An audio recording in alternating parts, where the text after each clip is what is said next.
name is Carmela Astuto. I am reporting to you live from BC News. Tonight, our topic is the Declaration of Human Rights.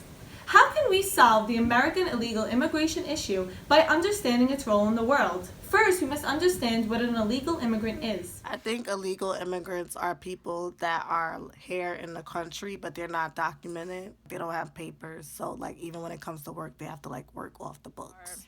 Individuals that reside in a certain country without proper citizenship or documentation. So they're outside of their country of origin. Why would someone migrate from their country to the U.S.? People all over the world feel the need to escape past or future persecution based on race, religion, nationality, and/or membership in a particular social group or political opinion.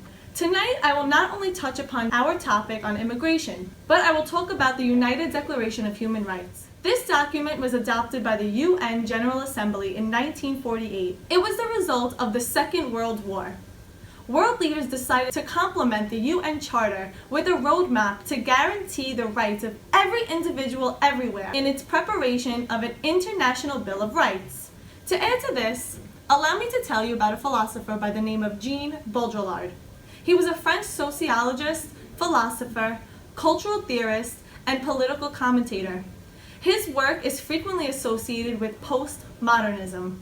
Jean Baudrillard's theory is that American society is obsessed with simulation. What is the issue? The issue is that the United States has disregarded the rights of human beings, and we are denying undocumented immigrants their human rights. Due to complacency as an American society, media as a simulation, and being a society overly obsessed with the economy due to objects, we are a consumer society. Here to comment on our first issue, please welcome Vanessa Chia Chung. Thank you, Carmela. Did you know that the first article from the Declaration of Human Rights states that all human beings are born free and equal in dignity and rights? They are endowed with reason and conscience and should act towards one another in spirit of brotherhood. To summarize this article, it states that we are all born free and equal. According to French philosopher Baudrillard, people lose the ability to distinguish between reality and fantasy. They also begin to engage with the fantasy without realizing what it really is. Which brings us to complacency. A feeling of calm satisfaction with your own abilities or situation that prevents you from trying harder. Ladies and gentlemen, let's go out into the streets of Brooklyn College and see what students define as freedom. Freedom to me is not having to always wear a dress as a woman, not having to wear a bra if I don't want to, being able to burp, fart. No amount of chains on a person for them to do whatever they want and to live in liberty, regardless of race and class and gender. Being who you want to be, when you want to be it, where you want to be it, and who you want to be that person around. Whether it's truly you or not, it's whoever you want to be, whatever you want to be. Being without restraint. Wow, what's freedom to me? That's a, in a sense, question. Having the ability to be myself and not being afraid of that or how the world will perceive me. Because I don't think I'm free. Do you think everyone has freedom? No, definitely not. As a white woman, I'm very privileged, even though I'm a woman. I'm not as privileged as white males, but I'm still much more privileged than most people in this world. I don't think everybody has freedom. I mean, the country has a slogan for freedom, but that's not necessarily true when it comes to economic status and political status and other factors. It's privilege, and that comes with freedom. People decide their own freedom. You have the choice, especially in this country, to be who you want, and I think people hide that, and that's why they're not giving themselves their freedom. We've made a lot of strides towards achieving that, but I wouldn't say that it's something that everybody's achieved. I don't think I'm free because of the color of my skin. Me being a woman, so I don't know what it feels to be a carefree black girl, because I might get arrested for no reason. I might get killed for no reason. So when I'm out in the world, it's me making sure that my safety is okay. From viewing these interviews, these college students define freedom in their own words. However, they feel as though they do not have it.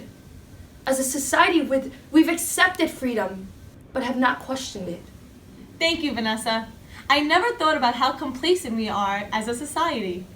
Now, here to talk about the media as a simulation, please welcome Carly Oliva. Thank you, Carmela. Today I'd like to discuss simulation, which stems off the idea of Baudrillard's theory on simulation and its false representation. Simulation is a model of real activity created of training purposes to solve a problem. Baudrillard stated in one of his works, Screened Out, "What if the sign did not relate either to the object or to the meaning, but to the promotion of the sign as a sign?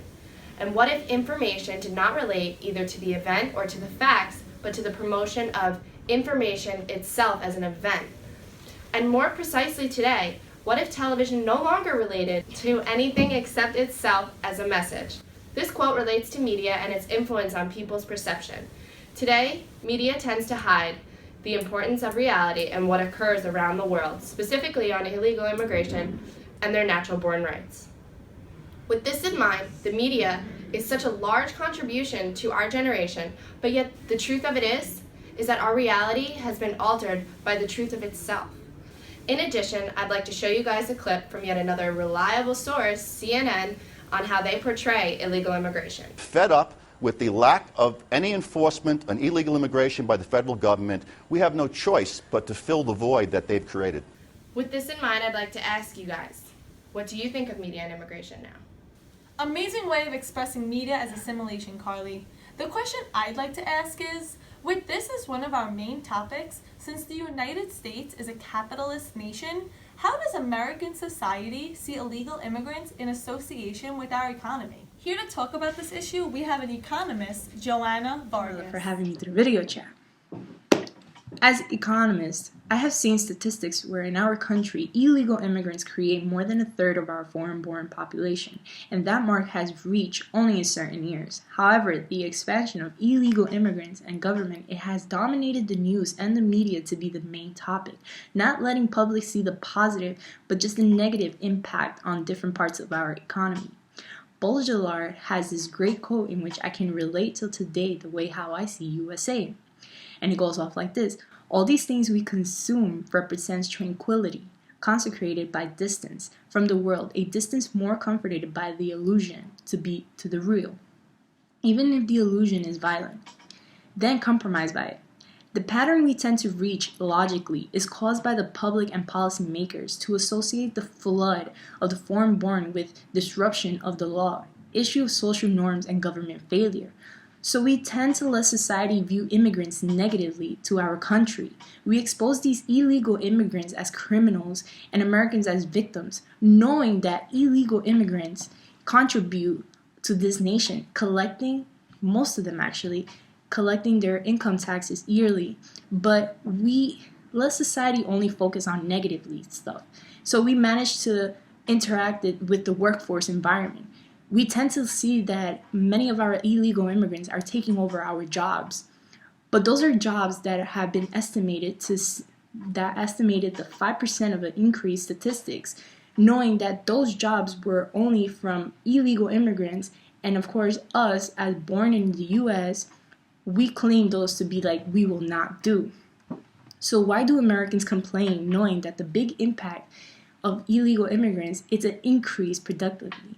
It can increase the productively and lowering the cost of goods and services, introducing more new skills to our nation, where it could leave a positive mark in our economy, which we need till today. I'd like to thank my guest speakers today for speaking about the unspoken. Unlike most, all broadcasting news, BC News speaks straight facts. Maybe now our eyes can be opened to the cruelty of the grand old US of A. I think I speak for everyone when I say the real question here is, should we, the United States of America, take in the Declaration of Human Rights and implement the freedom all humans deserve?